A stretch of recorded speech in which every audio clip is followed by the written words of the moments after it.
Celebración de la Santa Cena 1931. En las inmediaciones del cuartel Colorado, en la calle de Abasolo, el siervo de Dios alquiló una casa con varios cuartos, uno de ellos lo destinó para las oraciones, otro para su familia, otro para las hermanas González, Carmen y Marcelina, uno más para el hermano Felipe Reyes que era invidente y aún quedó espacio para otros hermanos.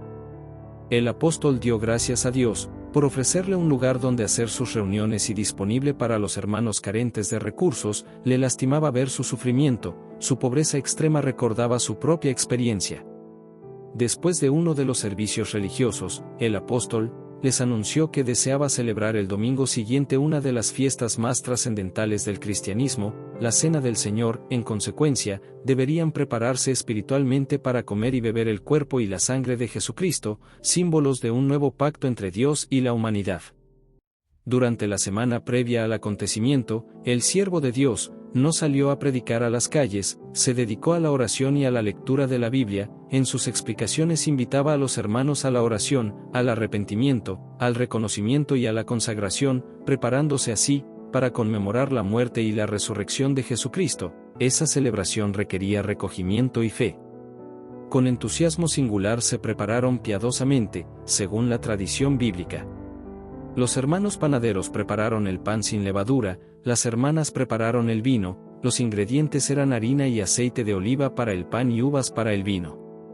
Todo estuvo dispuesto ese domingo. El cuarto dedicado a las reuniones se convirtió en consagrado aposento para invocar la presencia de Dios. Todo el grupo de hermanos vestidos con ropa blanca daban un toque de magna espiritualidad a aquel lugar convertido en habitáculo para recibir simbólicamente el cuerpo y la sangre de Cristo. En el centro de la mesa el apóstol, tal como Cristo lo hizo, consagró los alimentos, levantando el pan, dijo: «Tomad, comed, esto es mi cuerpo que por vosotros es partido, haced esto en memoria de mí». Posteriormente levantando la copa dijo: «Tomad, bebed, esta copa es el nuevo pacto en mi sangre, haced esto todas las veces que la bebiereis, en memoria de mí». Estas palabras fueron como flechas clavadas en el corazón de los creyentes. Se manifestó toda la espiritualidad del momento, todo lo sagrado y santo de este acto cobró vida. Conmemoraron la Pascua, tal como lo hizo Jesucristo con sus apóstoles 2000 años atrás. Disfrutaron el mismo gozo al reconocer en su corazón la autoridad con la cual un siervo de Dios, un apóstol de Jesucristo, tomando el pan y el vino, los elevó haciéndolos partícipes de la muerte de Cristo. El gozo espiritual fue abundante. Conmemoración de la Santa Cena, celebrada por el primer apóstol de la restauración de la primitiva Iglesia de Jesucristo. De allí en adelante se celebraría tal y como lo establecen las Sagradas Escrituras para todos aquellos que aceptaran y creyeran en la redención de Jesucristo para perdón de nuestros pecados. Los hermanos que estuvieron presentes fueron Elisa Flores, Cornelia del Valle, María Trinidad Varela, Mariano Rizo, José Chávez, Felipe Reyes, Refugio Partida, Jesús Pardo y esposa, Santiago Joaquín, papá del hermano Aarón, Carmen Solís, Juanita Ramos, Esther Varela, Agustina Reyes, Aurora Bedoy, Juan Valle, hijo, Carmen González, María Isabel Varela, Francisca Cuevas, Alberto López y esposa, Marcelina González, Crescencio Reyes, Juan Valle y esposa, Agapito Hernández y esposa. Una esperanza fallida. Dos hechos, en apariencia simples, dibujaron la exigencia de la doctrina cristiana que predicaba el siervo de Dios. La señora Jesús Mejorada Valenzuela, doña Chuchita, se identificó de tal manera con las hermanas, como si fueran sus parientes. Afirmaba que había encontrado sinceridad, paz, que ellos sabían animar, orientar, comprender, dar algo de sí mismos. Asimismo, comprendió las necesidades del grupo y ofreció al apóstol un predio de su propiedad para que se construyera el templo. Acto de gratuita espontaneidad, pues ella todavía no había aceptado la fe de Jesucristo. La oferta, para el ungido de Dios, fue la realidad de un sueño, era lo que había esperado. En los lugares donde se reunían los hermanos siempre predominaba la inseguridad y la agresividad de los vecinos. Por fin, dejarían de reunirse clandestinamente y alabarían a Dios en libertad. El siervo de Dios decidió vivir en el propio lote para construir inmediatamente el templo. Y así fue. Con la humilde cooperación de todos los hermanos compraron piedra y cemento y se aprestaron a colocar los cimientos. Después con tapia empezaron a levantar muros. Esta mujer se dedicaba al préstamo de dinero con altos intereses, sobre todo abusaba de la gente de bajos recursos.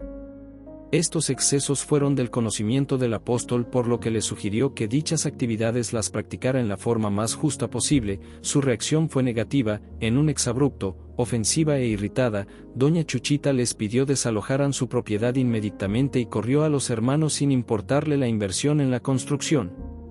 Los hermanos quisieron reclamar y rescatar lo que era de ellos. El hermano Aarón no lo permitió y en breve comentario les dijo: hermanos, no se preocupen, pronto tendremos un lugar que será nuestro, Dios proveerá. Segunda celebración de la Santa Cena.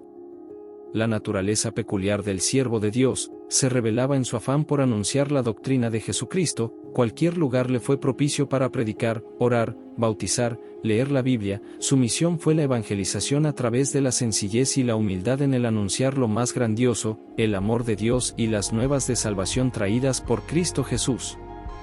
Decidió celebrar la Segunda Santa Cena, que por sí misma invitaba a la consagración, acto en el que cada hermano se funde en Cristo Jesús para el perdón de pecados, conmemorando en su corazón que, la muerte del Señor anunciáis, hasta que Él venga. El apóstol no disponía de un lugar apropiado, sin embargo tuvo una solución que ofrecía refugio y retiro. Fue al aire libre en las faldas del Cerro del Cuatro. Allí bajo un espeso árbol se preparó el convivio espiritual en memoria de la muerte de Cristo. La ceremonia inició, con abundante bendición, consagración y espiritualidad. El espacio abierto, un huerto, asimilaba la última cena de Jesucristo. Aislados del mundo, de su afán y ruido, se sumergieron en una conmemoración solemne y santa, que provocó el renacer de la vida espiritual. El apóstol abrió la Biblia pronunciando: Jesús dijo: el que come mi carne y bebe mi sangre, en mí permanece y yo en él. La Iglesia espiritualista. Otro hecho decisivo que dibujó la estatura apostólica del hermano Aarón fue el lamentable suceso que provocó Jesús Chávez en su propia casa. El grupo de hermanos había crecido considerablemente. La mayor parte de ellos había recibido el Espíritu Santo, pretexto para que Chávez, al finalizar un servicio religioso, aprovechando la presencia de la mayoría de los hermanos, con una actitud prepotente y atrevida dijo al hermano Aarón que el grupo debería tener una denominación oficial, e impuso que la comunidad se reconociera, a partir de esa fecha, como iglesia espiritualista. Frente a ello el hermano Aarón dijo: hermano, no puedo aceptar, este grupo es de Dios, y es Él, quien en su momento y bajo su voluntad, impondrá un nombre que corresponda a la Iglesia de Jesucristo. Además, espiritualista se deriva de espiritista y no ostentamos ese perfil de conducta.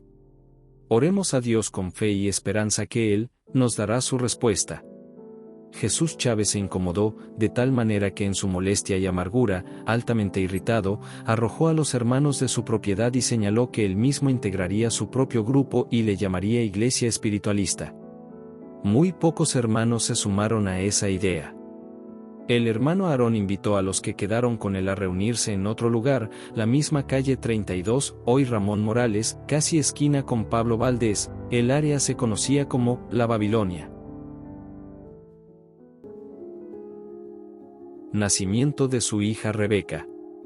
El 26 de agosto de 1932 en la casa número 634 de la calle 36 en el sector Libertad, nace una niña, a quien el apóstol de Jesucristo da el nombre de Rebeca.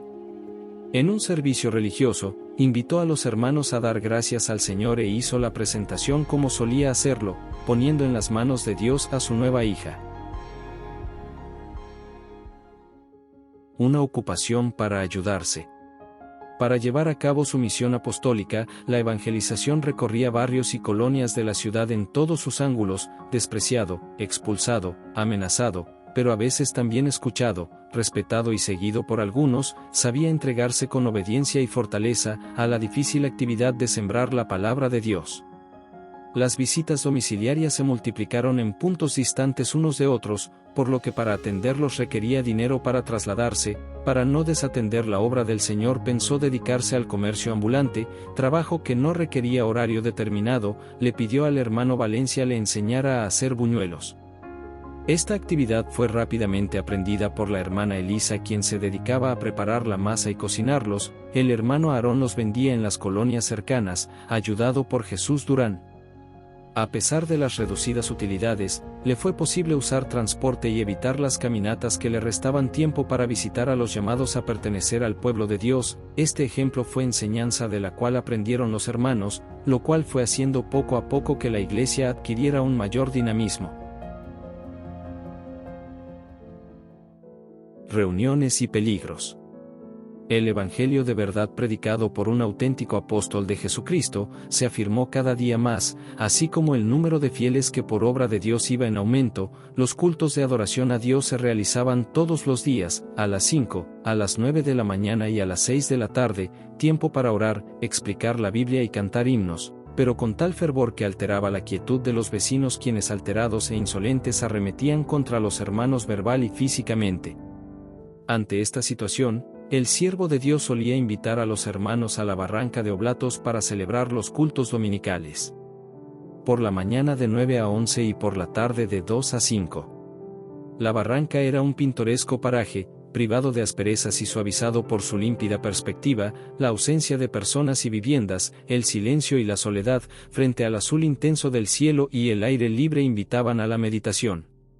Los hermanos felices llegaban al lugar por serpenteantes subidas y bajadas, todos cantando o tarareando un himno, cargando a sus hijos o de la mano, con sus alimentos para consumir y compartir, después retirarse satisfechos hasta la tarde antes de ocultarse el sol.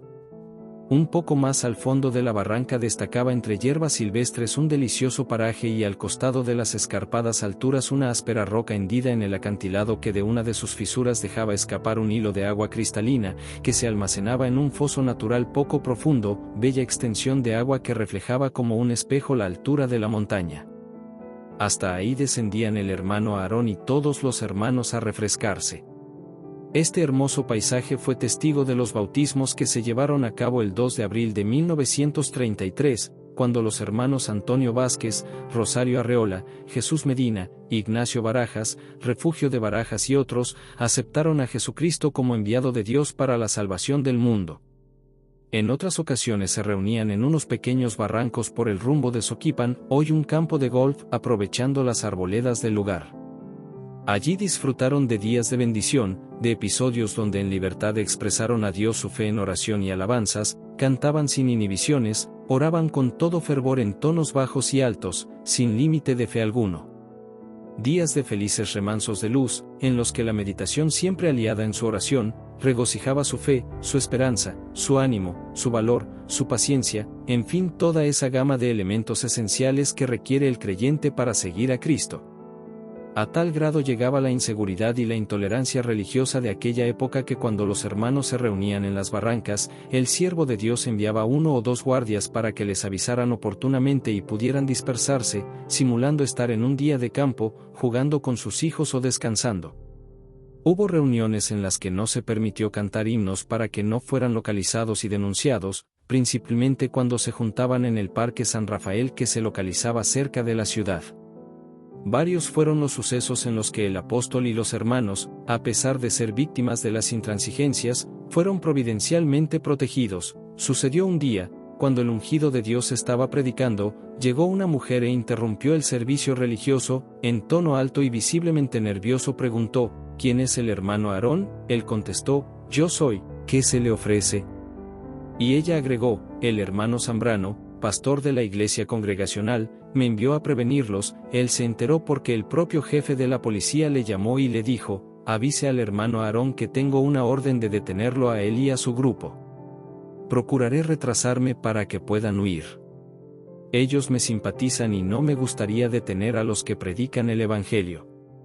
Rápidamente el apóstol suspendió el servicio e instruyó a los hermanos a desalojar el lugar. Después de unos minutos, el grupo a una distancia de 200 metros aproximadamente, vieron llegar a la cuadrilla de policías, quienes luego se retiraron al comprobar que no existía irregularidad alguna. El dispersado grupo de hermanos respiró con tranquilidad, advirtiendo el milagro, discreta pero súbitamente oraron a Dios y dieron gracias reconociendo que cuando Él se hacía patente guardaba y protegía su reunión, disponía de los medios para proteger su pueblo, comprendiendo ellos que el único sentido de sus vidas y de toda vida humana es la misericordia de Dios, la guía de Cristo y la mano orientadora de su enviado el apóstol de Jesucristo Aarón Joaquín González. Cuántas penurias y sinsabores pasaron el apóstol y los creyentes de aquella época. Así como ocurrió con los primeros cristianos que ante la incomprensión se reunían clandestinamente en sótanos, cuevas y bóvedas para compartir la fe en Cristo. También para los hermanos fue cada vez más difícil reunirse en un lugar fijo. Las continuas denuncias de sus opositores provocaban reacciones persecutorias que obligaban al aislamiento del grupo. Los cultos se hacían en las casas que ofrecían los hermanos como María Ochoa, Salvador Montaño y Carlos Bornio. A tal grado llegó la represión de las autoridades que ni en las barrancas podían reunirse. Para evitar ser localizados, los lugares eran cada vez más distantes y diferentes. El dinámico jovencito José Chávez en su bicicleta avisaba a todas las familias los puntos de reunión.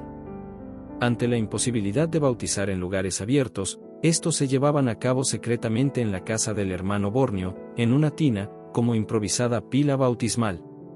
Si pudieran condensarse en dos palabras las actitudes de los hermanos se diría fe y sacrificio, porque a pesar de las animadversiones recalcitrantes de que eran protagonistas, para los hermanos era una mayor motivación convivir en ese calor religioso que los identificaba. El seguidor falso. Entre la abierta hostilidad de las autoridades y la abyecta intolerancia de algunos vecinos, sobrevivía el siervo de Dios y el grupo de hermanos que le seguía. Las reuniones se conseguían en diferentes lugares y en distintas horas, las alabanzas en murmullo, las explicaciones en voz baja, oraban en silencio y sollozaban enmudecidos, pero con inconmovible esperanza y fe. Era como vivir en celdas abiertas, donde el escondite tenía sabor a libertad y la huida a eternidad. Después, esos sobresaltos se transformaban en recuerdos gratos, porque comprobaban que el abrigo del Altísimo les protegía.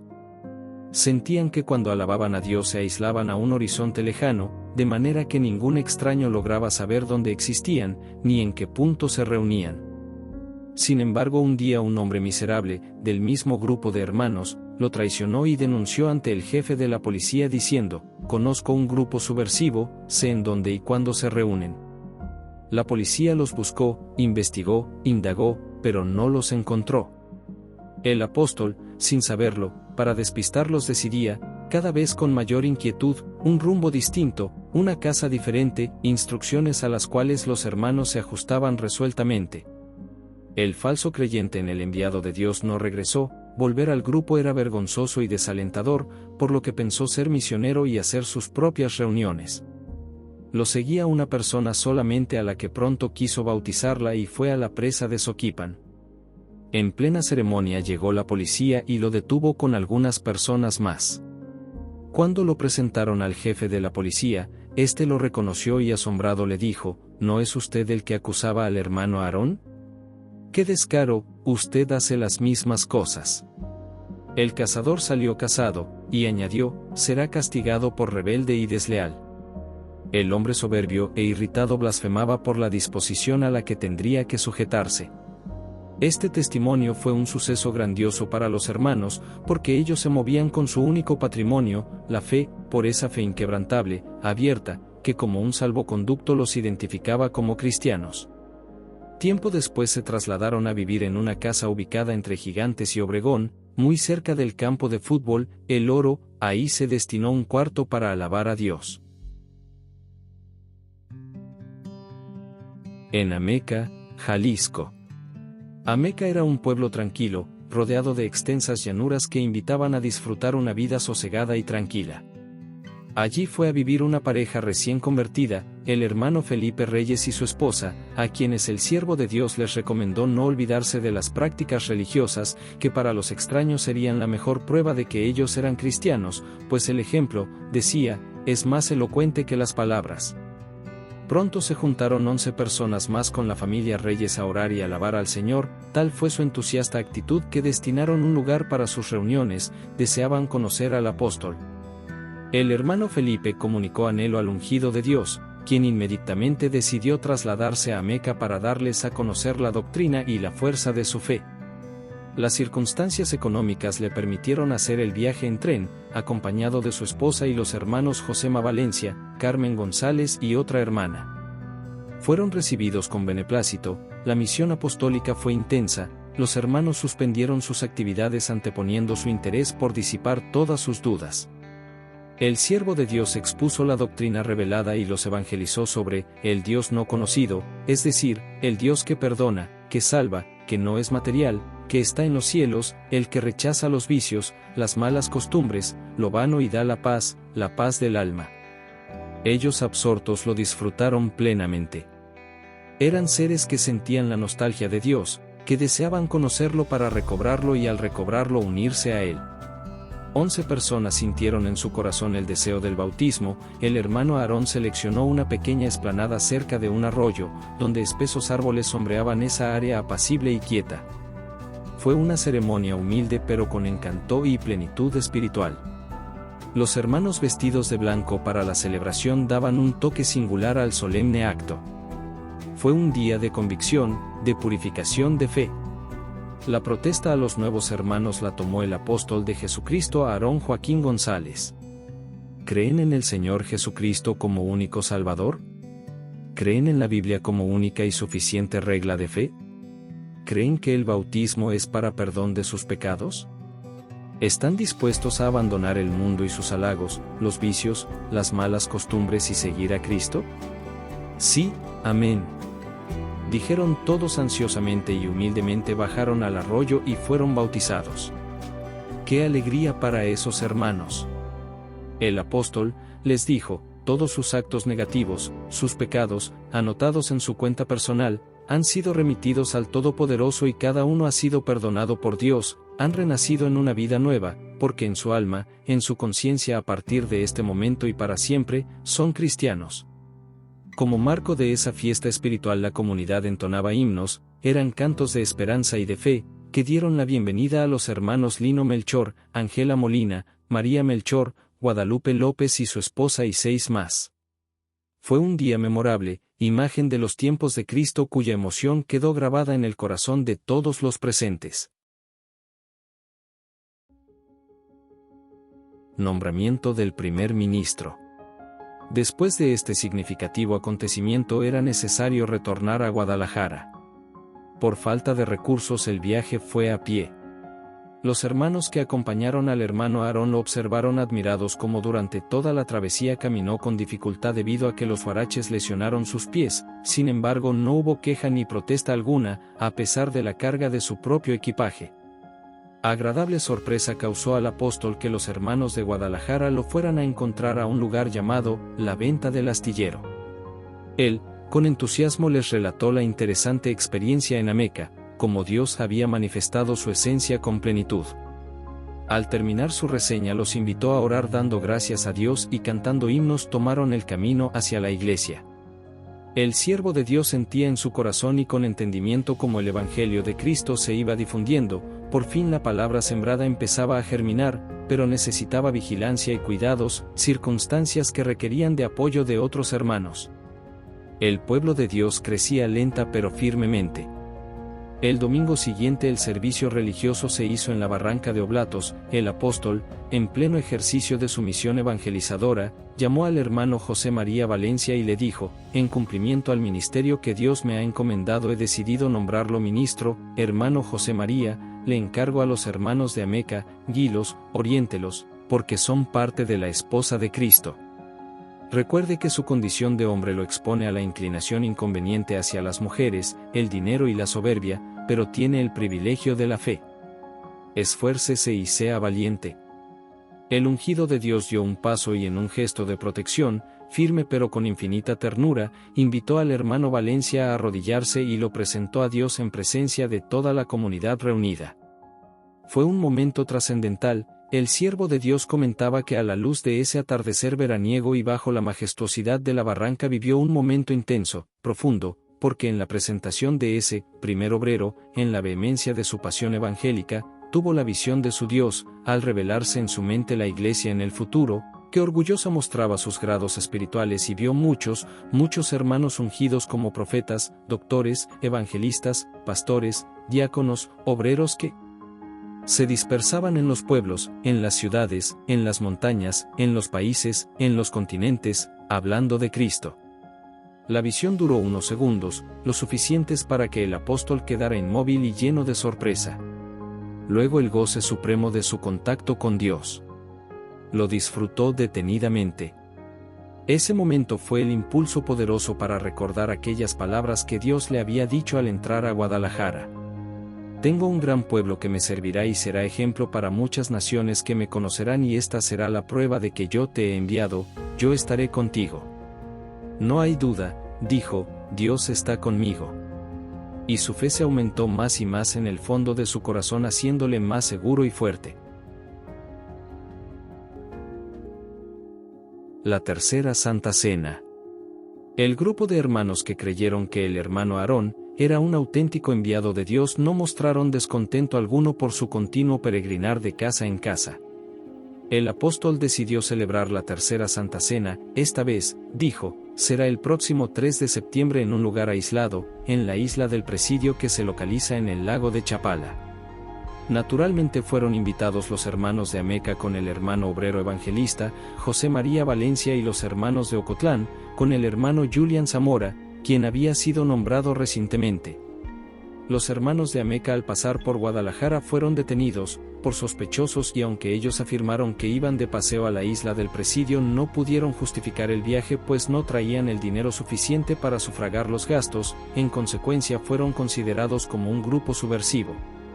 Más tarde, el siervo de Dios llegó a la comandancia en una camioneta del hermano Carlos Bornio y le fue informado que el grupo estaba encarcelado y que se investigaría sobre su procedencia y actividades, y que en 2 o 3 días se conocería su situación para soltarlos o mantenerlos encerrados.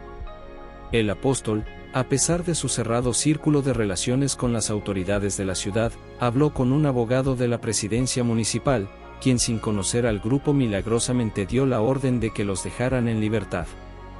Felices, al quedar libres, los hermanos de Ameca se dispusieron a continuar hacia Chapala.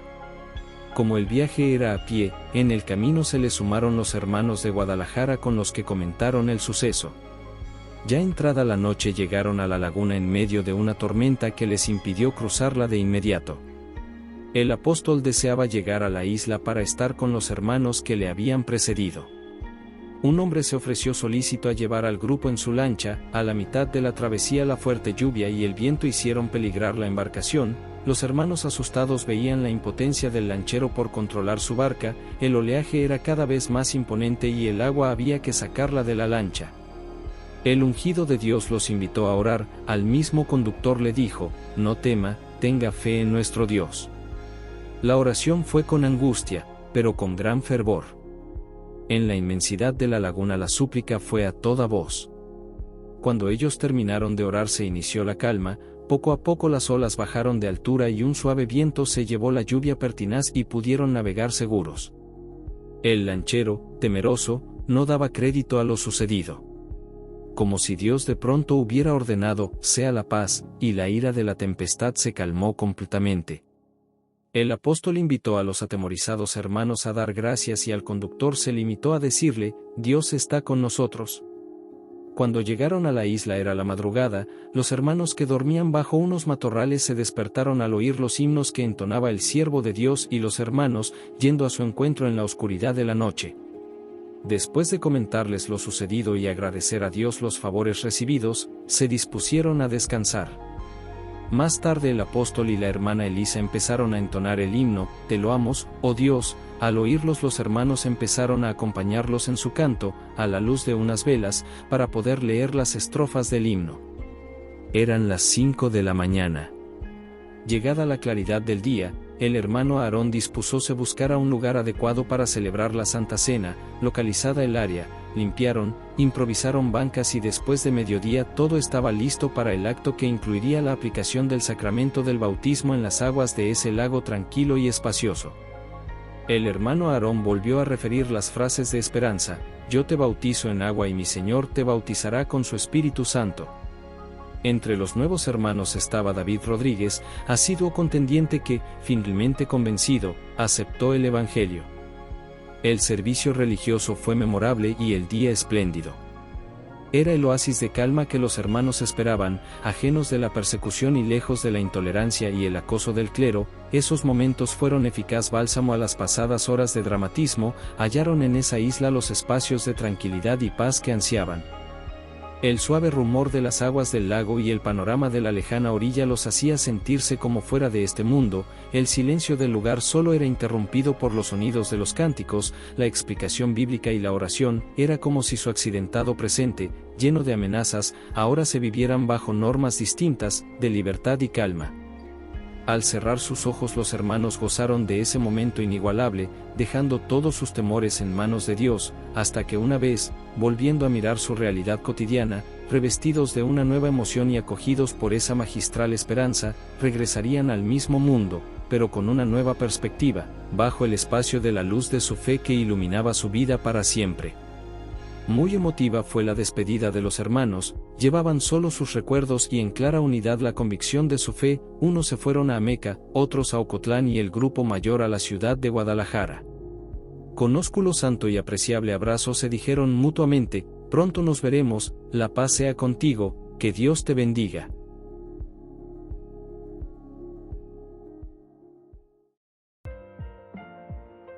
Primer templo.